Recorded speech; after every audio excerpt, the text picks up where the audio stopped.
What's up, guys? It's Ian here, back with another video. Today I'm going to talk about caffeine and its implications in relationship to training. This is a question that I've been asked a good amount, and potentially you already know all the information I'm going to talk about here, but for anyone who doesn't, let's get into it and maybe you will learn something new. Alright, so I had to bring my cup of coffee with me to set the mood right. Let's get into it. So, first, to discuss caffeine, we have to discuss adenosine and what is adenosine, right? So, adenosine is essentially, it's thought to be a byproduct of ATP synthesis. So, ATP is adenosine triphosphate. It allows our body to create energy. It's basically the fastest acting source of energy. It's what's responsible for immediate muscle force production in the 1 to 5 second burst range. It's thought to be facilitated by creatine phosphate, which I'll discuss creatine in another video more in depth, right? So anyways, adenosine is thought to be a waste product of adenosine triphosphate, and essentially when the body breaks down adenosine triphosphate for energy, you have some adenosine build up in the bloodstream. Our cells have receptors that interact with adenosine, and this is thought to create fatigue, drowsiness, and it inhibits neural activity, so it creates a feeling of fogginess or drowsiness, right? So now that you have a bit of background of what is adenosine, now we can get into caffeine. So caffeine is thought to interfere with the adenosine receptor that we have in a lot of our cells. So when we consume caffeine, it basically temporarily blocks the adenosine receptors, which limits the feeling or perception of fatigue. It's generally thought that the current scientific consensus is that adenosine is only buffered or gotten rid of while we're sleeping. So it may be somewhat buffered in our waking hours, but not in a meaningful enough amount to inhibit fatigue. So essentially, we can only really buffer adenosine in meaningful quantities while we're sleeping.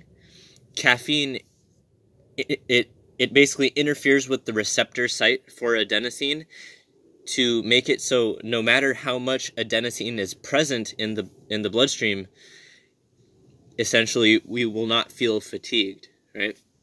So in that manner, caffeine can interrupt the receptor site, it blocks it for a temporary period of time, and it makes it so we don't feel tired.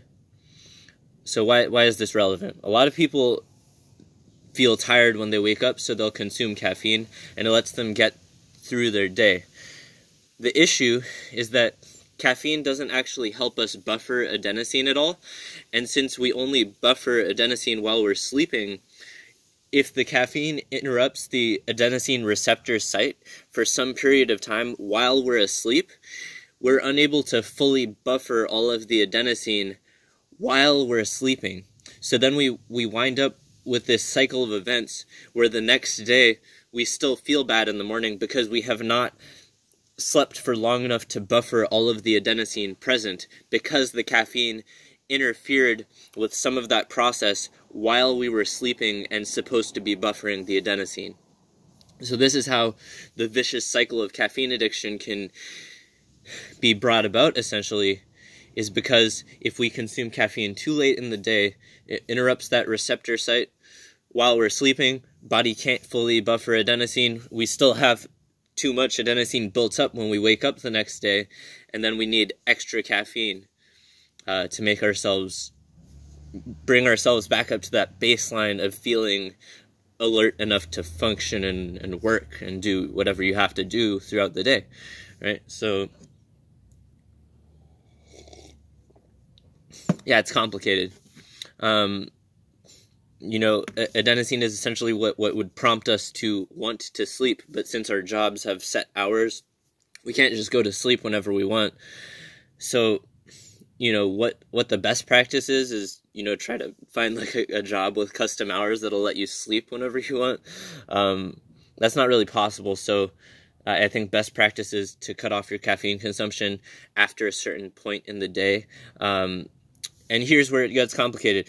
The more you consume caffeine, the faster your clearance rate is going to be.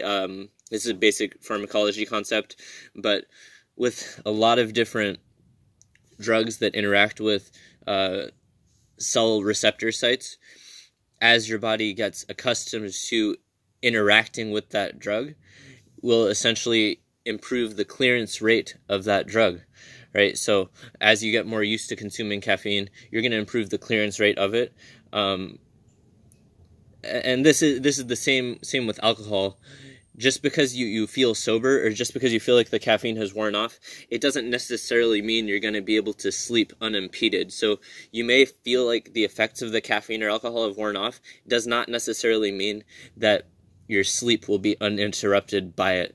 So, for example, I could drink coffee 8 hours before bed, feel completely decaffeinated by the time I'm getting in bed, but it could still be affecting my sleep negatively. So, in short, everybody has a different caffeine clearance rate, and this will change over time. It's not really static.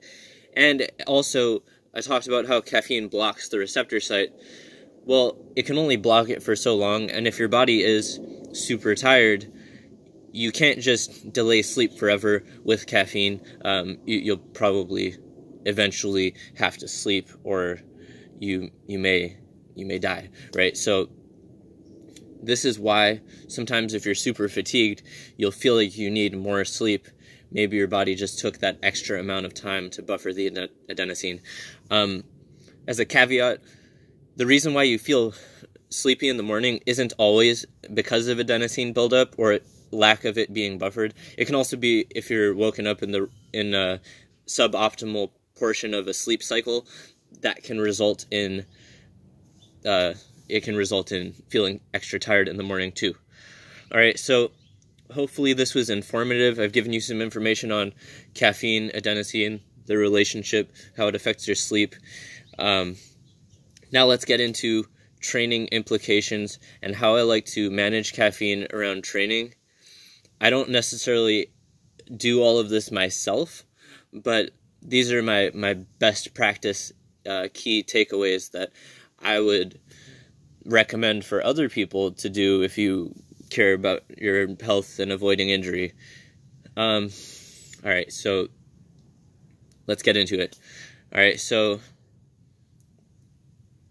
it's not that having a certain level of fatigue is going to cause an injury. Fatigue doesn't cause injuries, but if you're trying to keep your workout constant and have like essentially the same external load lifted for the same number of repetitions with the same rest periods, all that stuff, if you are fatigued, it'll create a higher internally perceived rate of perceived exertion.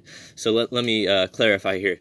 So if you're really fatigued, essentially you're going to think the same workout is harder, right? Just because you're fatigued. That doesn't necessarily mean you will become injured from it, but I think from a correlational standpoint, it probably increases your risk of injury.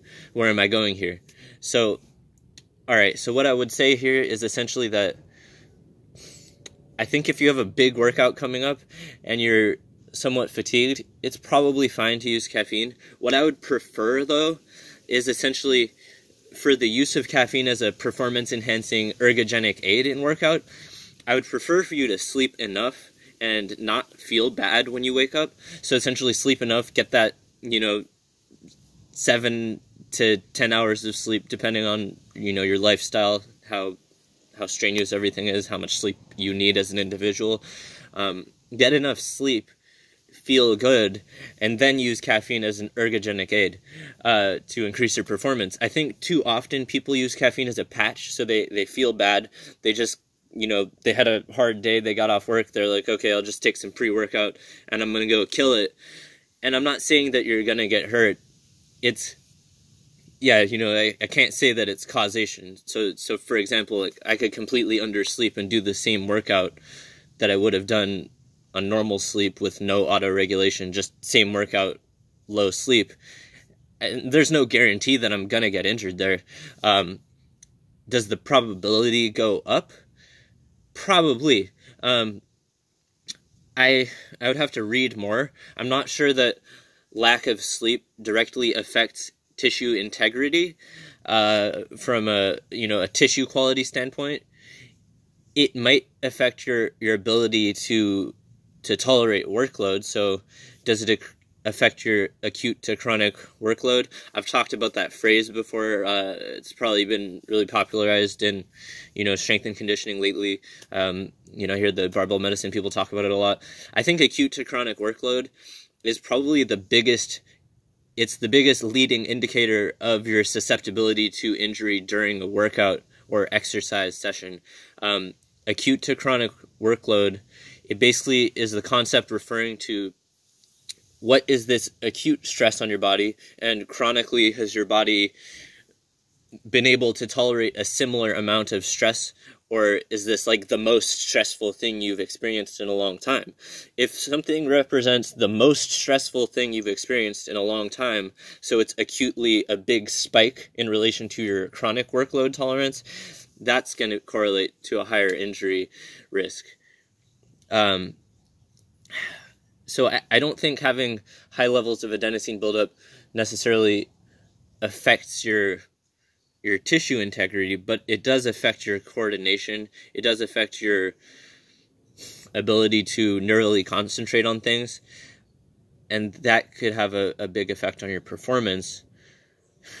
Whether it's going to increase your likelihood of injury, I'm not too sure, but I do think that being chronically fatigued, it will over time affect your ability to recover chronically, and that will reduce your work capacity, which makes sense. Does caffeine affect tissue integrity? I don't think so, but it affects other things, and they all relate together. So caffeine can affect how rested you are, and how rested you are can affect your ability to tolerate work.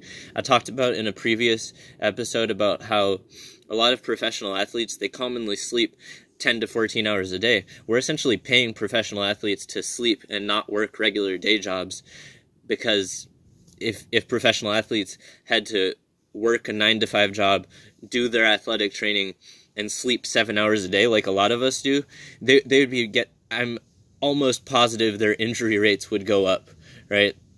That's not necessarily causation, but it is correlation. I think if you train like an athlete, you're doing your field work, strength and conditioning work, all of that stuff, training several hours a day and only sleeping 7 hours a day, and you're working a regular full-time job, you're probably not going to recover as well as the same athlete who's doing the same training and sleeping 10 hours a day and not working. They're going to almost surely recover better if you standardize their nutrition, rest, and training. All right, so hopefully this shed a bit of insight on this. I may make some future videos clarifying some of these points. I'm going to talk about creatine and its relationship to ATP and adenosine there, and then I'm also going to discuss the tissue integrity thing more in depth in a different video. Anyways, if you made it to the end of this video, thank you for watching. Make sure you like, subscribe, leave a comment down below, ask me some more questions, and I will answer them soon. Thank you for watching.